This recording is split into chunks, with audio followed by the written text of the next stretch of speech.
I saw my son's car and decided to surprise him for his birthday by hiding in the back seat with his gift. Then he got in with someone who said, "Your pathetic mother won't be a problem much longer." I couldn't believe when I saw who was sitting next to him. If you're watching this, subscribe and let me know where you're watching from. My name is Dorothy Sullivan, but everyone calls me Dot. At 63, I thought I'd seen enough betrayal for one lifetime. I was wrong. It was March 15th, Marcus's 35th birthday, and I had his favorite chocolate cake from Henderson's Bakery sitting in my lap. I'd been waiting in his Honda for 20 minutes, grinning like a schoolgirl at my own cleverness. The surprise birthday visit was going to be perfect. Then I heard the footsteps approaching and ducked lower behind the driver's seat, barely containing my excitement. The car door opened and Marcus slid into the driver's seat.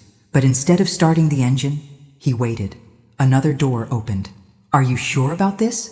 a woman's voice asked as she settled into the passenger seat. I almost gasped out loud. It was Vanessa Brooks, his business partner. The same Vanessa I'd helped him hire 2 years ago when I lent him $30,000 to expand his marketing firm. "Positive," Marcus replied, his voice cold in a way I'd never heard before. "The old bat signed everything over to me after Dad died. Power of attorney, beneficiary changes, the works. She was so grateful for my help with the paperwork." My blood turned to ice. "What paperwork? What changes? And the house?" Vanessa asked. Marcus chuckled, a sound that made my skin crawl. "Already in my name. She doesn't even know. I told her it was just updating the deed for tax purposes after Dad's death." The cake box trembled in my hands. "My house? The house Frank and I built together 41 years ago? Your pathetic mother won't be a problem much longer," Vanessa said, her voice dripping with contempt. "Once we're married, we'll put her in Sunset Manor. She'll be grateful for the company." Married? My son was engaged, and I had to learn about it by hiding in his car? "The nursing home cost will eat up whatever's left of her savings pretty quickly," Marcus continued matter-of-factly. "But that's not our problem anymore." I pressed my hand to my mouth to keep from screaming. This was my son. My baby boy who used to crawl into bed with me during thunderstorms. The child I'd sacrificed everything for after his father died 3 years ago. "What if she figures it out?" Vanessa asked. "Vanessa, she won't. Mom trusts me completely. Always has. Makes this almost too easy." The engine started, and as they drove away to celebrate his birthday, I sat in stunned silence in the back seat, holding a cake for a son who was planning to throw me away like garbage. But Marcus had made one crucial mistake. He'd underestimated his pathetic old mother. The 20-minute ride to whatever restaurant they'd chosen felt like an eternity. I stayed hidden, my mind racing as I tried to process what I'd just heard. When the car finally stopped, I waited until they'd walked away before slipping out and calling a taxi. Back home, I sat in my kitchen staring at the birthday cake. The same kitchen where I'd taught Marcus to crack eggs without getting shells everywhere, where I'd helped him with homework every night through high school, where I'd cried with him when his father passed. How had I missed the signs? How had my devoted son become this stranger? The truth was, I hadn't missed them. I'd just chosen to ignore them. It started right after Frank's funeral. Marcus had been so helpful, so attentive. "Mom, let me handle the paperwork," he'd said. "You're grieving. You shouldn't have to deal with this financial stuff." I'd been grateful. Overwhelmed by loss and drowning in insurance forms, bank documents, and legal papers, I didn't understand. When Marcus offered to help navigate it all, I'd signed whatever he put in front of me. "Just a formality, Mom. This gives me permission to handle things if you're ever unable to." That's how he'd explained the power of attorney document. "We need to update the house deed for tax purposes, now that Dad's gone." That's how he'd described transferring my home into his name. I'd trusted him completely. My brilliant, successful son who ran his own marketing company. Why wouldn't I trust him? The signs had been there, though. The way he'd stopped visiting unless he needed something. How he'd become evasive when I asked about his personal life. The day I'd mentioned wanting to update my will, and he'd quickly changed the subject. And Vanessa. I should have seen through her fake sweetness from the beginning. The way she'd charm me when she needed something, then barely acknowledge my existence otherwise. I'd even helped pay for her marketing certification courses. My phone rang, jolting me from my thoughts. Marcus's name appeared on the screen. "Hi, honey," I answered, trying to keep my voice steady. "Hey, Mom. Sorry I missed your call earlier.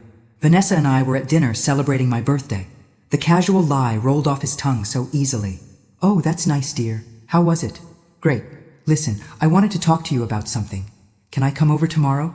there are some financial things we need to discuss. My stomach dropped. What kind of financial things? Just some updates to your accounts. Nothing major, but it's important we handle it soon. I'll bet it is, I thought. Of course, honey. Whatever you think is best. Perfect. I'll be there around 10. And Mom? Don't worry about anything, okay? I'm taking care of everything. After he hung up, I sat in the growing darkness of my kitchen, Frank's picture on the mantel watching over me. My husband had always been the suspicious one, the one who questioned people's motives. I'd been the trusting one, seeing the best in everyone. Well, Frank, I whispered to his photo, looks like you were right to worry about people taking advantage of me. But Frank had also taught me something else. When someone shows you who they really are, believe them the first time. Marcus had just shown me exactly who he'd become. Now it was time to figure out what I was going to do about it. I barely slept that night. Every time I closed my eyes, I heard Vanessa's voice. Your pathetic mother won't be a problem much longer. By 6 a.m. I was dressed and ready.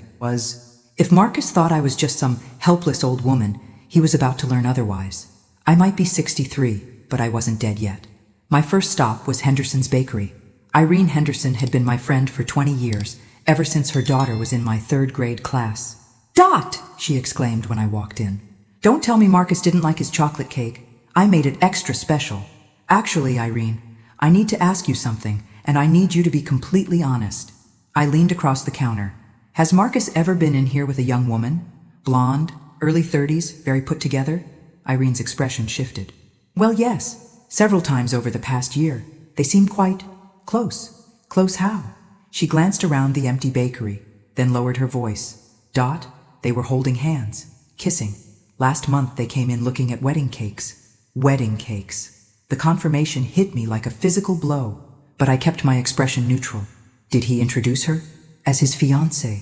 I thought it was odd that you hadn't mentioned it, but I figured maybe it was a surprise or something. A surprise.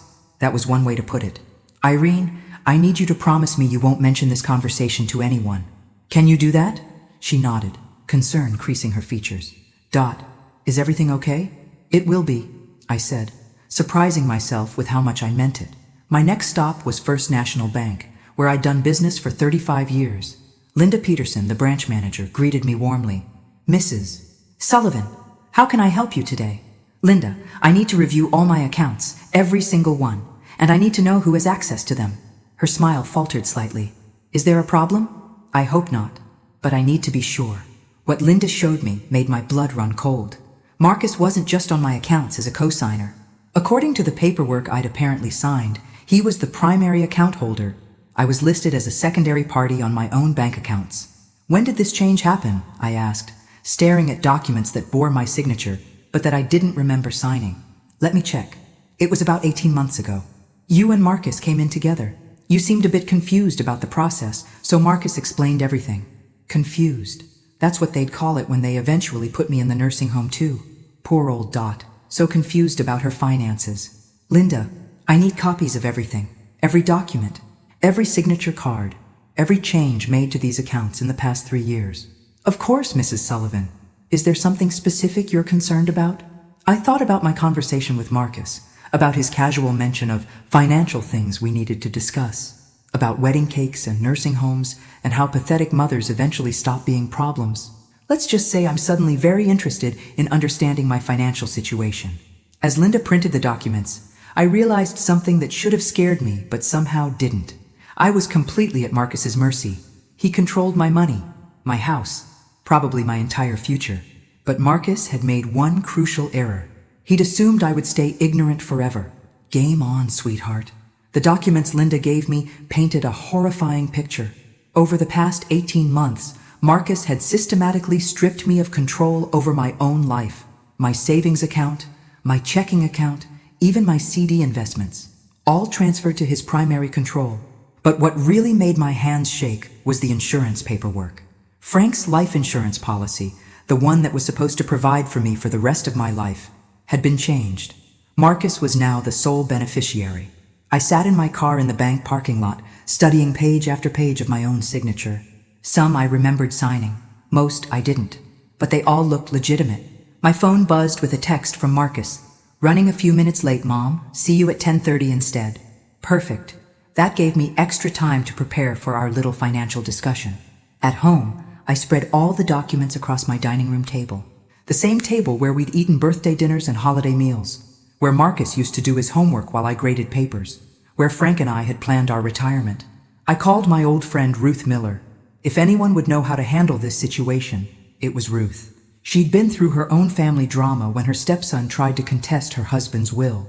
Dot? You sound strange. What's wrong? I told her everything. The overheard conversation, the bank documents, the power of attorney I didn't remember giving him complete control through. Oh, honey, Ruth breathed when I finished.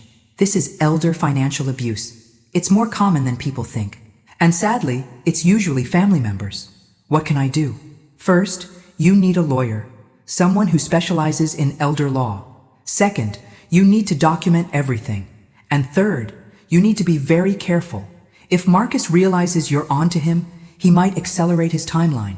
Accelerate how? The nursing home. Once you're declared incompetent or moved to a care facility, it becomes much harder to challenge these arrangements. After Ruth gave me the name of an attorney, I sat staring at Marcus's senior picture on my mantle. Honor roll student, Eagle Scout, business degree from State University that Frank and I had sacrificed to pay for. When had my achieving, ambitious son become this calculating stranger? The doorbell rang at exactly 10:30. I quickly gathered the papers and locked them in Frank's old filing cabinet, then went to answer the door. Hi, Mom. Marcus leaned down to kiss my cheek, and I had to force myself not to flinch. He looked handsome and successful in his navy suit, briefcase in hand, like he was conducting a business meeting. Which, I supposed, he was. Coffee, honey? I asked, leading him to the living room. Sure, thanks. He settled into Frank's old chair and opened his briefcase. So, I wanted to talk to you about some changes we need to make to your financial setup. Oh? I sat across from him, hands folded in my lap, the picture of an agreeable elderly mother. Your accounts are getting a bit complicated to manage. I think it would be simpler if we consolidated everything into one account that I handle completely. That way you don't have to worry about balancing checkbooks or keeping track of multiple statements. Don't have to worry. How considerate of him. And there's something else, he continued. Vanessa and I are getting married. I arranged my face into an expression of surprised delight. Marcus, how wonderful. When? Next month. Small ceremony. Just immediate family. Immediate family. I wondered if that included me or if I'd already been written off as too pathetic to matter. We've been looking at houses, he continued, and we found the perfect place, but we'll need to free up some capital for the down payment. Here it comes, I thought. I was thinking we could sell this place. It's way too big for you now, and the maintenance costs are getting expensive. There's a lovely senior community across town. Much more appropriate for someone your age. Someone my age. Not a nursing home yet, but getting closer. I don't know, honey, I said carefully. This house has so many memories. Marcus's expression tightened almost imperceptibly. Mom, you need to be practical. You can't live here forever. What happens when you can't manage the stairs? When you need help with daily activities? I feel fine now. For now. But we need to plan for the future. Trust me, I know what's best. The arrogance in those 4 words took my breath away. I know what's best. Not what's best for me. What's best for him. Well, I said slowly, I suppose I should think about it. Something flickered across his face. Impatience? Frustration? There's not much to think about, Mom. The housing market is good right now. If we wait too long, we might miss our opportunity. Our opportunity. As if selling my home was somehow a joint venture we were undertaking together. Let me consider it for a few days, I said. Marcus's jaw tightened. A few days might be too long. The house Vanessa and I want to buy won't stay on the market forever. And there it was. The real timeline. Not my comfort or my needs, but Marcus and Vanessa's house hunting schedule. I understand, honey, but this is a big decision. He snapped his briefcase shut, the sound sharp in the quiet room. Fine, but don't wait too long, Mom. Sometimes opportunities don't come around twice. As I walked him to the door, I realized he was right about one thing. Opportunities don't come around twice, and he'd just given me mine. After Marcus left, I sat in Frank's chair and called the attorney Ruth had recommended. Attorney Patricia Webb specialized in elder law and had dealt with dozens of cases like mine. Mrs. Sullivan, based on what you're telling me, we need to act quickly. Can you come in this afternoon? 2 hours later, I sat in Patricia's office, watching her review the bank documents with growing concern. This is sophisticated, she said finally. Your son didn't just take advantage of your grief. He systematically planned this over a period of months. Is there anything I can do? Possibly. But first, I need to ask you some difficult questions. Do you remember signing these power of attorney documents? I closed my eyes, thinking back to those terrible months after Frank's death. Some of them. Marcus said I needed to sign papers so he could help manage things while I was grieving. But I don't remember giving him complete control. That's the problem with these situations. Predators often strike when their victims are most vulnerable. You were dealing with tremendous loss, and Marcus exploited that. The word predator made me flinch. We were talking about my son. What are my options? We can challenge the power of attorney documents, argue that you weren't competent to sign them due to grief and emotional distress. We can also file for elder abuse, both financial and emotional. But Mrs. Sullivan, you need to understand something important. What's that?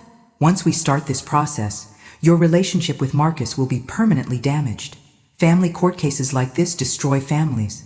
Are you prepared for that? I thought about the conversation I'd overheard in the car, about Vanessa calling me pathetic, about Marcus planning to put me in a nursing home, about how I wasn't supposed to be a problem much longer. Patricia, what relationship? He's already decided I don't matter. Then let's make sure you matter very much. Patricia explained the process. We'd need to gather evidence, document his financial manipulations, and prove that I was competent to manage my own affairs. It would take weeks, maybe months. The most important thing right now is that Marcus doesn't realize you're onto him. Can you do that? Can you pretend everything is normal while we build our case? Could I? Could I smile and play the role of the trusting, naive mother while secretly documenting my son's betrayal? Mrs. Sullivan, are you all right? I looked up at Patricia, this stranger who was offering to help me fight for my life, and made a decision that would change everything. Yes, I can do that. But I need to ask you something first. Is it legal to record conversations in this state? Patricia smiled for the first time since I'd arrived. Why do you ask? Because Marcus wants to have another financial discussion with me next week. And I think it would be very helpful if we had a record of exactly what he's planning to do to his pathetic old mother. Mrs. Sullivan, I think you're going to do just fine. As I drove home, I passed the nursing home Marcus had mentioned, Sunset Manor. I'd driven by it hundreds of times and never really looked at it. Now I studied the building, the small windows, the residents sitting on the porch in wheelchairs. Is that where Marcus pictured me spending my final years? Warehoused with strangers while he and Vanessa lived in my house and spent my money? Not if I had anything to say about it. But first, I needed to have a conversation with Vanessa. It was time to meet my future daughter-in-law properly. Finding Vanessa's address was easier than I expected. Marcus's marketing company website listed both partners, complete with professional headshots and contact information. Vanessa Brooks lived in a trendy downtown loft, the kind of place that cost more per month than I used to make in 6 months of teaching. I parked across the street and waited. Patricia had advised me to document everything, to build a complete picture of Marcus and Vanessa's relationship and financial situation. If they were planning to steal my money, I wanted to know exactly how they were spending it. At 11:30 a.m., Vanessa emerged wearing a designer workout outfit that probably cost more than my monthly grocery budget. She climbed into a brand new BMW convertible and drove toward the upscale part of town. I followed her to the Prestige Fitness Center, where monthly memberships started at $300. She spent 2 hours there, then met a friend for lunch at Romano's, easily the most expensive restaurant in the city. As I watched her laugh and order wine at noon on a Tuesday, I wondered where the money was coming from. Marcus's marketing firm was successful, but not luxury car and expensive lunch successful. Not unless he had additional income sources. Like, for instance, access to his mother's life savings. That afternoon, I drove by the house Marcus and Vanessa were supposedly looking to buy. The real estate sign was still up, and I copied down the agent's number. A quick call revealed that yes, they were very interested buyers, but there had been some delays with financing. They're waiting on some family money to come through, the agent confided. Should be resolved within the next few weeks. Family money. My money. That evening, Marcus called to check in, his voice warm and concerned. How are you feeling about our conversation yesterday, Mom? I've been thinking about what you said, about selling the house. And? I took a deep breath and played my part. You're right, honey. This place is too big for me. Maybe it is time to downsize. The relief in his voice was unmistakable. I'm so glad you're being reasonable about this. I was worried you might be stubborn. Stubborn? like wanting to keep my own house was some kind of character defect. When would you want to list it? I asked. Soon. I'll call a realtor tomorrow. We'll want to price it competitively for a quick sale. A quick sale, of course. Can't have me changing my mind or having time to think things through properly. And Mom? I've been looking into that senior community I mentioned, Sunshine Gardens. They have a lovely one-bedroom available. I could take you to see it this weekend. Sunshine Gardens. I'd looked it up online after our conversation yesterday. It was expensive, isolated, and had terrible reviews. Residents complained about poor food, indifferent staff, and feeling abandoned by their families. That sounds nice, dear. Perfect. And there's one more thing. I'll need you to sign some papers when I come over Friday, just to get the house sale process started. More papers to sign. More of my life to sign away. Of course, honey. Whatever you think is best. After he hung up, I sat in my kitchen making a list. Every lie Marcus had told. Every manipulation. Every document I'd signed without fully understanding. Every dollar he'd moved out of my control. By the time I finished, it covered 3 pages. Frank's photo watched me from the mantel, and I could almost hear his voice. That boy is not the son we raised. He was right. The son we'd raised would never have stolen from his mother, would never have planned to abandon her in a substandard nursing home, would never have called her pathetic behind her back. But Marcus had made one critical error in his planning. He'd assumed I would stay the same trusting, grieving widow who'd signed whatever he put in front of her. Friday couldn't come soon enough. I was looking forward to our conversation about those papers. Almost as much as I was looking forward to the conversation he didn't know we were going to have. Friday arrived with unseasonable warmth for March. I'd been awake since 5, checking and double-checking the recording device Patricia had provided. It was smaller than my thumb and completely invisible once tucked into my cardigan pocket. Just press this button to start recording, she'd explained during our Wednesday meeting. The battery lasts 4 hours, and the sound quality is excellent. At exactly 10 a.m., Marcus arrived carrying his briefcase and wearing his most charming smile. Morning, Mom. Beautiful day, isn't it? Lovely, I agreed, leading him to the dining room. Coffee? Please. He settled into his usual chair and opened his briefcase with practiced efficiency. I brought those papers I mentioned. I pressed the record button as I poured his coffee. What kind of papers? Just some updates to your financial arrangements. And the paperwork to list the house. He spread several documents across the table. Sign here, here, and here. I picked up the first document, pretending to read it carefully. It was a power of attorney revision that would give Marcus even more control over my affairs. This seems very comprehensive. Honey, it needs to be. Mom, I have to be honest with you about something. His voice took on a serious tone. I'm concerned about your memory. You've seemed confused lately about financial matters. Confused. There was that word again. Have I? Yesterday when I called, you didn't remember our conversation about the realtor.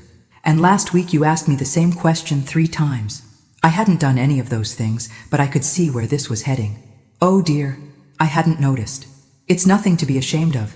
It happens to people our age. But it's why we need to get these legal protections in place now, while you're still competent to sign. While I'm still competent. The implication was clear.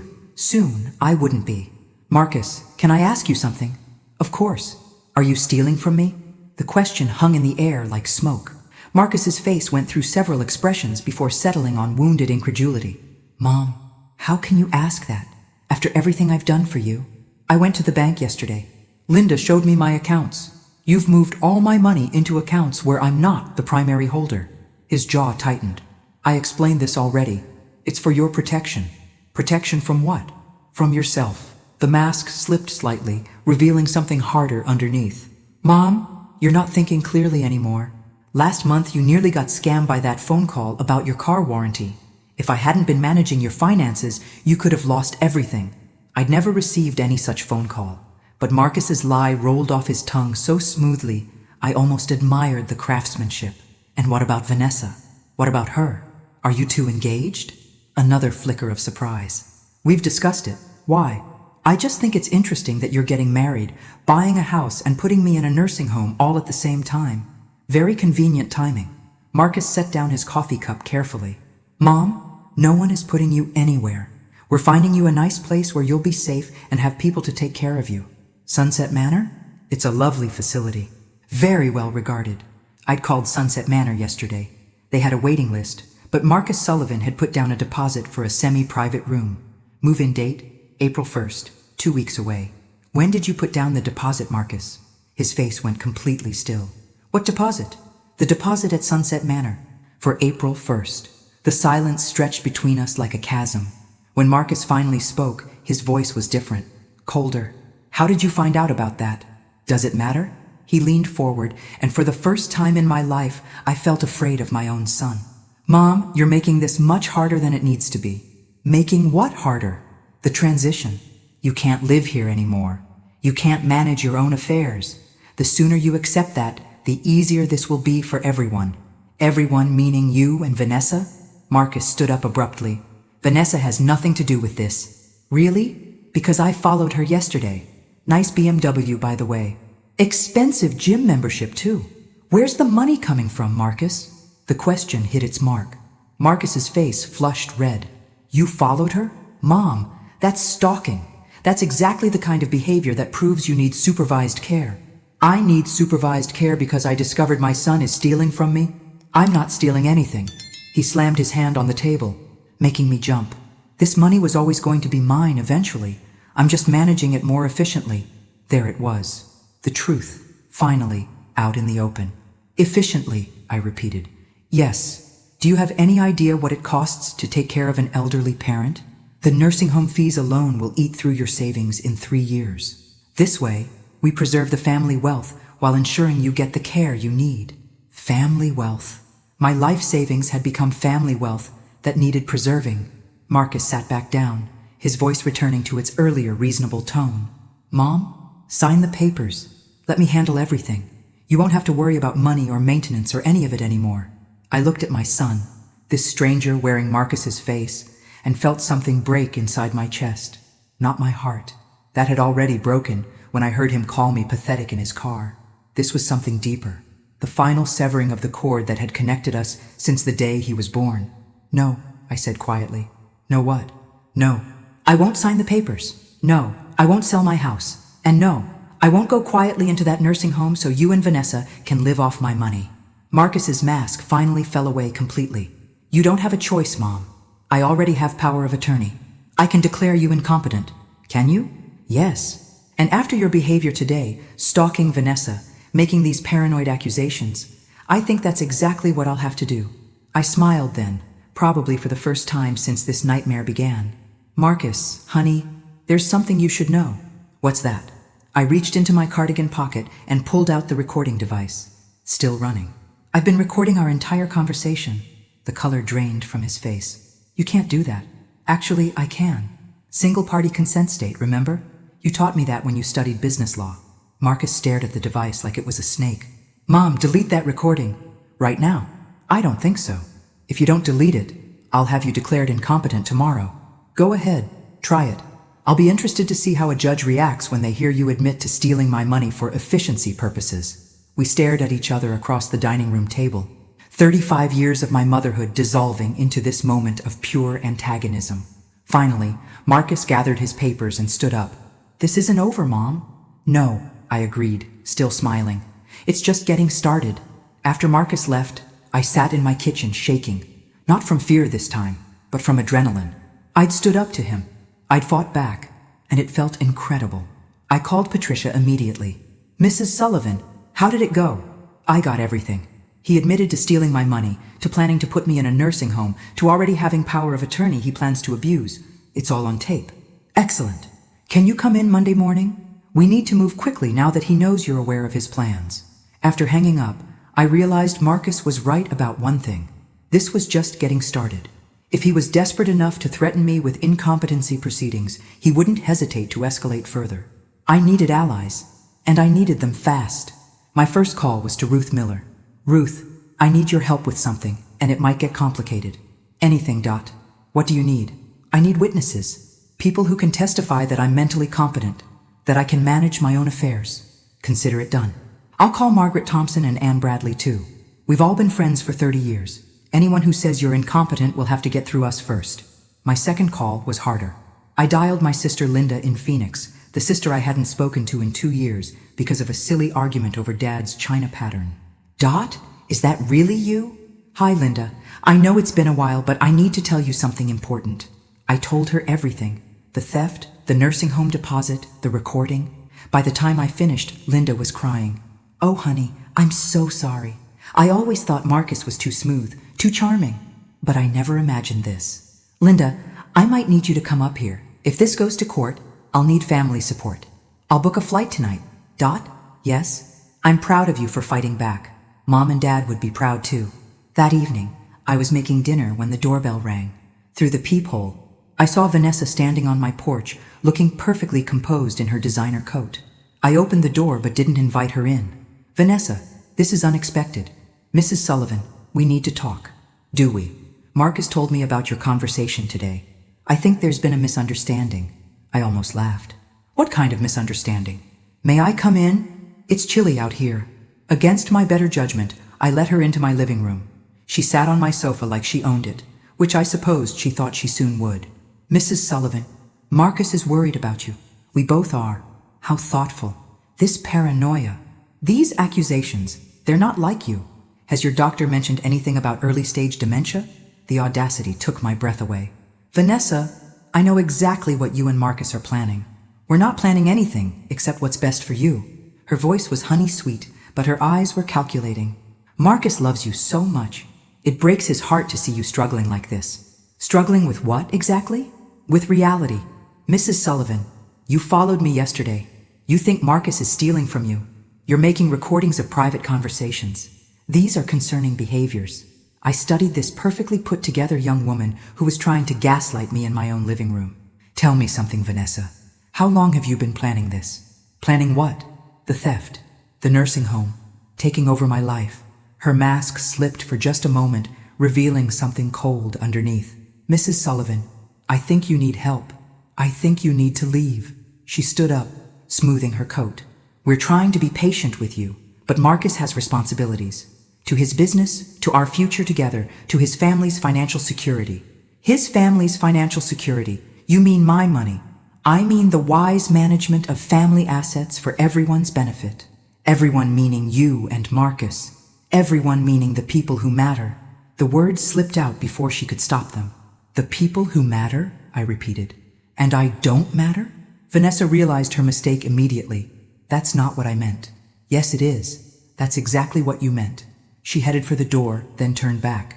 Mrs. Sullivan, Marcus is going to take care of this situation with or without your cooperation. It would be easier for everyone if you'd just accept help gracefully. Is that a threat? It's advice from someone who cares about your well-being. After she left, I double-checked all my locks and called Patricia's emergency number. They're escalating, I told her. Vanessa just tried to convince me I have dementia, and she basically threatened me. We need to accelerate our timeline. Can you be in my office first thing Monday morning? I'll be there. And Mrs. Sullivan, don't let them into your house again. If they're desperate enough to threaten you, there's no telling what they might do next. As I got ready for bed, I realized I wasn't the same person who'd hidden in Marcus's back seat just 5 days ago. That woman had been trusting, naive, eager to please. This woman was done being anyone's victim. But I also realized that Marcus and Vanessa weren't going to give up easily. They'd invested too much time and effort into their plan to let it fall apart now, which meant I needed to be ready for whatever they threw at me next.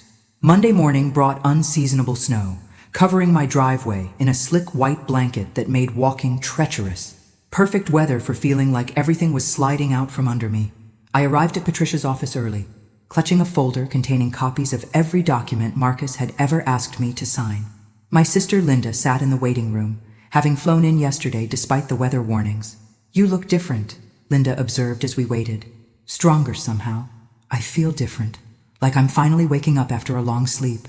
Patricia's secretary called us back, and we settled into the attorney's comfortable office overlooking downtown. I've reviewed the recording, Patricia began, and it's even better than I hoped. Marcus essentially confessed to financial elder abuse, but there's something else we need to discuss. She pulled out a thick file. I had my investigator run background checks on both Marcus and Vanessa. What we found is interesting. What kind of interesting? Marcus's business isn't as successful as he's led you to believe. In fact, he's been operating at a loss for the past 8 months. His partnership with Vanessa has been propped up entirely by the money he's taken from your accounts. Linda leaned forward. How much money are we talking about? Over the past 18 months, nearly $200,000. The number hit me like a physical blow. $200,000. Frank and I had saved that money over 43 years of marriage. Every vacation we didn't take, every restaurant meal we skipped, every luxury we denied ourselves. There's more, Patricia continued. Vanessa Brooks has an interesting history. She was married before to an elderly man named Harold Brooks. He died 2 years ago under somewhat mysterious circumstances. Mysterious how? He changed his will 3 weeks before his death, leaving everything to Vanessa instead of his children from his first marriage. His family contested it, claiming elder abuse, but Vanessa settled out of court. Linda and I exchanged glances. She's done this before, I said. It appears so. And there's something else you should know. The house they want to buy? It's not some dream home for newlyweds. It's an investment property they plan to flip. They've already lined up contractors. I sat back in my chair, trying to process everything. So they steal my money, put me in a nursing home, flip a house with my savings, and live off the profits? That seems to be the plan. But Mrs. Sullivan, we can stop them. The recording gives us grounds for criminal charges. The financial records show clear theft. And with Harold Brooks' suspicious death, we might be dealing with something much more serious. What do you mean? I mean, Vanessa Brooks might be a serial predator who targets vulnerable older adults. And you might not be her first victim. The room fell silent, except for the sound of snow hitting the windows. I thought about Vanessa's cold eyes, her casual threats, the way she'd tried to convince me I had dementia. What's our next step? I asked. We file charges immediately. Financial elder abuse, theft, possibly conspiracy. I'll also petition the court to freeze all your accounts that Marcus has access to. And what about the nursing home? We'll get an injunction preventing them from having you committed involuntarily. But Mrs. Sullivan, you need to understand something. Once we file these charges, there's no going back. This will destroy your relationship with Marcus permanently. I looked at Linda, who squeezed my hand supportively. Then I thought about the conversation I'd overheard in Marcus's car, about being called pathetic, about being seen as nothing more than a problem to be solved. Patricia, that relationship was already destroyed. I just didn't know it yet. Then let's make sure justice is served. As we left the law office, Linda linked her arm through mine. Dot, are you sure you're ready for this? Once those charges are filed, Marcus will know you mean business. I'm counting on it. But as we drove home through the thickening snow, I wondered if I really was ready for what came next. Because if Patricia was right about Vanessa being a serial predator, then I wasn't just fighting for my money and my independence. I might be fighting for my life. That evening, as Linda and I sat in my kitchen planning our strategy, the phone rang. Marcus's name appeared on the caller ID. Answer it, Linda whispered. Let's see what he has to say. I picked up the phone, putting it on speaker. Hello, Marcus. Mom.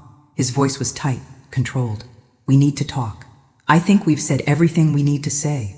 No, we haven't. I'm coming over. I'd rather you didn't. I'm not asking for permission. Mom, I'm coming over and we're going to settle this like adults. The line went dead. Linda and I looked at each other.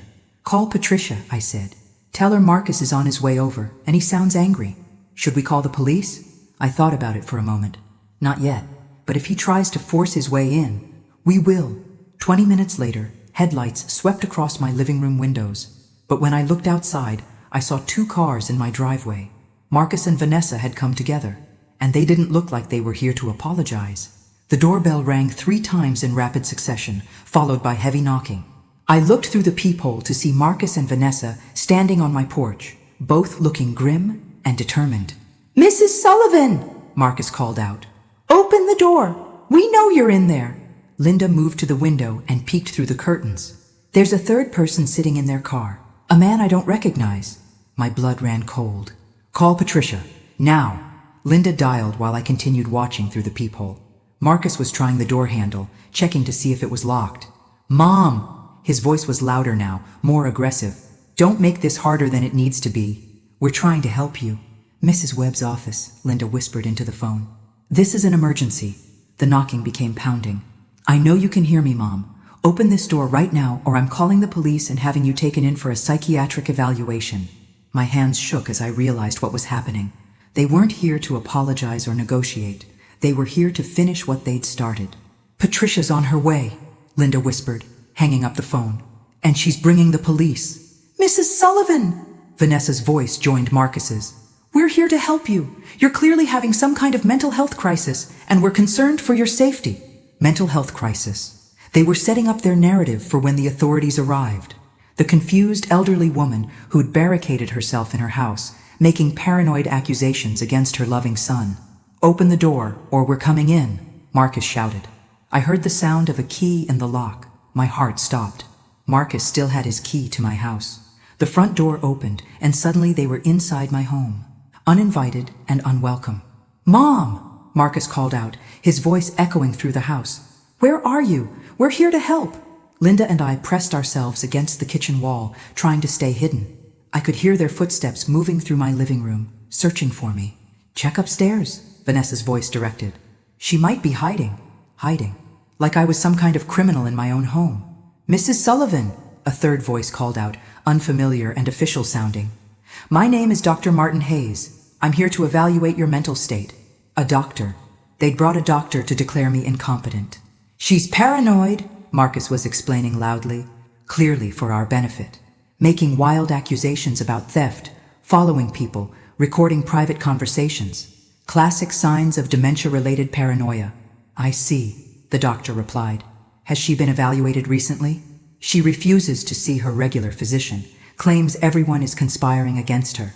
Linda gripped my arm, her eyes wide with fear. They were building their case in real time, creating a narrative that would justify whatever they planned to do next. Footsteps approached the kitchen. I found them, Marcus called out.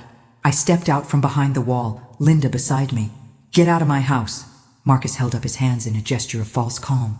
Mom, please, we're here to help you. I said get out. The third man stepped forward. He was middle-aged, professional-looking, carrying a leather bag. Mrs. Sullivan, I'm Dr. Hayes. Your son is concerned about your mental state. My mental state is fine. What's not fine is my son stealing my money and planning to put me in a nursing home against my will. Doctor. Hayes exchanged glances with Marcus. Mrs. Sullivan, these are serious accusations. Do you have any proof? I almost laughed. As a matter of fact, I do. I pulled out the recording device and pressed play. Marcus's voice filled the kitchen. This money was always going to be mine eventually. I'm just managing it more efficiently. Doctor, Hayes's expression changed. Mr. Sullivan, is this your voice on the recording? Marcus's face flushed red. She's been recording private conversations without consent. That's illegal wiretapping. Actually, it's not, I replied. Single-party consent state, remember? You taught me that. Vanessa stepped forward, her voice honey-sweet. Dr. Hayes, you can see how paranoid she's become. Recording family conversations, making these bizarre accusations. The accusations aren't bizarre if they're true, Linda interjected, speaking up for the first time. And I have documents proving everything she said. Doctor. Hayes looked around the kitchen, taking in the tension, the fear, the obvious family dysfunction. Perhaps we should all sit down and discuss this calmly. There's nothing to discuss, I said firmly. These people broke into my house. I want them to leave immediately. That's when I heard the sirens outside. Marcus's face went pale. What did you do? I called my attorney and the police. The sound of car doors slamming echoed from my driveway, followed by heavy footsteps on my porch. A loud knock rattled the front door. Police, open up! Marcus, Vanessa, and Dr. Hayes exchanged panicked looks. Their carefully planned intervention had just become a crime scene. Mrs. Sullivan, a loud voice called from the front door. This is Officer Rodriguez. We received a call about a break-in. I walked to the front door, Linda right behind me, leaving Marcus, Vanessa, and their fake doctor standing in my kitchen like the criminals they were. When I opened the door, I saw Patricia standing behind two uniformed police officers, her expression grimly satisfied. Mrs. Sullivan, Officer Rodriguez said, are you all right? We received reports of forced entry. I looked back toward the kitchen, where Marcus was probably trying to figure out how to spin this situation in his favor. Officer, I said, I'd like to file charges against my son for breaking and entering, financial elder abuse, and conspiracy to commit fraud. Mom! Marcus's voice called out desperately from the kitchen. You don't know what you're doing! I smiled for the first time since this nightmare began. Actually, Marcus, for the first time in 3 years, I know exactly what I'm doing. The look on his face when the officers walked into the kitchen made every terrifying moment of the past week worth it. Justice, it seemed, was about to be served. 6 months later, I stood in my garden watching the sunrise, paint the sky in shades of pink and gold. The same garden Marcus had planned to abandon when he sold my house. The same house where I still lived, still independent, still free. The legal battle had been swift once the evidence mounted. Marcus pled guilty to financial elder abuse in exchange for a reduced sentence. 2 years probation, full restitution, and a restraining order that prohibited him from contacting me. Vanessa's case was more complex. Patricia's investigator had uncovered evidence linking her to 3 other elderly victims besides Harold Brooks. She was currently awaiting trial on multiple charges of elder abuse, fraud, and conspiracy. The fake Dr. Hayes turned out to be her cousin, a disgraced former physician who'd lost his license for insurance fraud. I took a sip of my coffee and checked my phone. Linda had sent photos from her new apartment. After everything that happened, she'd decided to move back east to be closer to me. "Life's too short to hold grudges," she'd said when she arrived with a moving truck 3 months ago. My phone rang. Ruth Miller's name appeared on the screen. "Morning, Dot. Are you ready for our big day?" Today was the grand opening of the Dorothy Sullivan Community Garden, a project I'd funded with part of the restitution money Marcus had been forced to pay back. The irony wasn't lost on me that his theft had inadvertently funded something that would help seniors in our community for years to come. "Almost ready. Linda's coming by at 9 to help set up." "I still can't believe you named it after yourself," I laughed. "Ruth, I spent 70 years putting everyone else's name first. I figured it was time." After hanging up, I walked through my house, straightening things for the celebration later. In the dining room, I paused at the family photos on the mantel. Most featured Marcus at various ages. I'd taken them down after the trial, unable to look at his smiling face without remembering his betrayal. But last week, I'd put up a new photo. It showed me at the community garden groundbreaking, surrounded by friends and neighbors, holding a shovel and grinning like a kid. I looked happy, genuinely happy, maybe for the first time since Frank died. The doorbell rang at exactly 9. Linda stood on my porch carrying a box of decorations and wearing the biggest smile I'd seen in years. "Ready to celebrate your victory?" she asked, giving me a hug. "It doesn't feel like a victory," I replied honestly. "It feels like survival." "Same thing. Sometimes." We spent the morning setting up tables and hanging banners at the community garden site. By noon, dozens of neighbors had gathered to celebrate. Mayor Thompson gave a speech about the importance of community spaces. The local newspaper took photos. Children ran between the raised beds, already imagining the vegetables they'd grow. As I watched the celebration, I thought about the woman I'd been 6 months ago, trusting, passive, eager to please, always putting everyone else's needs first, even when it cost me everything. That woman would have been horrified by what I'd done to Marcus, would have felt guilty about sending her own son to court, about exposing his crimes, about destroying the fiction that we were a happy, functional family. This woman felt proud. "Mrs. Sullivan?" A young voice interrupted my thoughts. I turned to see Emma Patterson, an 8-year-old from the neighborhood, holding a small potted plant. "I brought you this," she said shyly. "My mom said it's for your garden." I knelt down to her level. "What kind of plant is it?" "It's a sunflower.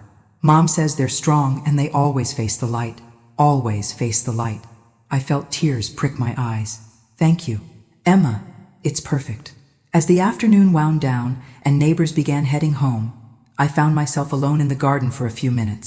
I walked between the raised beds, imagining them full of vegetables and flowers, imagining the community that would grow here along with the plants. My phone buzzed with a text from an unknown number. For a moment, my heart raced, wondering if Marcus was violating his restraining order. But the message was from someone else entirely. "Mrs. Sullivan, this is Detective Morrison from the County Prosecutor's Office. Vanessa Brooks accepted a plea deal today. 15 years, no possibility of parole for 12. Thought you'd want to know. Your courage in coming forward helped us save other potential victims." I sat down on one of the garden benches and read the message again. 15 years. Vanessa would be in her 50s when she got out, too old to prey on vulnerable seniors with the same efficiency. And other potential victims had been saved because I'd found the courage to fight back. Linda appeared beside me, noticing my expression. "Good news or bad news?" "Justice," I replied, showing her the text. "How do you feel?" I considered the question. How did I feel? Relieved, certainly, vindicated, but also something else, something I hadn't felt in years. "Proud," I said finally. "I feel proud of myself." "You should. You saved your own life, Dot, and probably saved other people's lives too." As we walked back to my house, I thought about the conversation I'd overheard in Marcus's car 6 months ago. About being pathetic. About not being a problem much longer. About being warehoused in a nursing home while my son and his partner spent my money. That version of my future had seemed so inevitable then. So final. But I'd learned something important over the past 6 months. As long as you're breathing, you get to write your own story. And my story was far from over. At 73 years old, I was finally living my own life on my own terms. I had a community garden bearing my name, friends who valued me for who I was rather than what I could give them, and a sister who'd moved across the country just to be near me. Most importantly, I had myself, the woman I'd become through surviving the worst betrayal imaginable, the woman who'd faced down criminals and predators and won, the woman who'd learned that sometimes the most loving thing you can do is refuse to be a victim.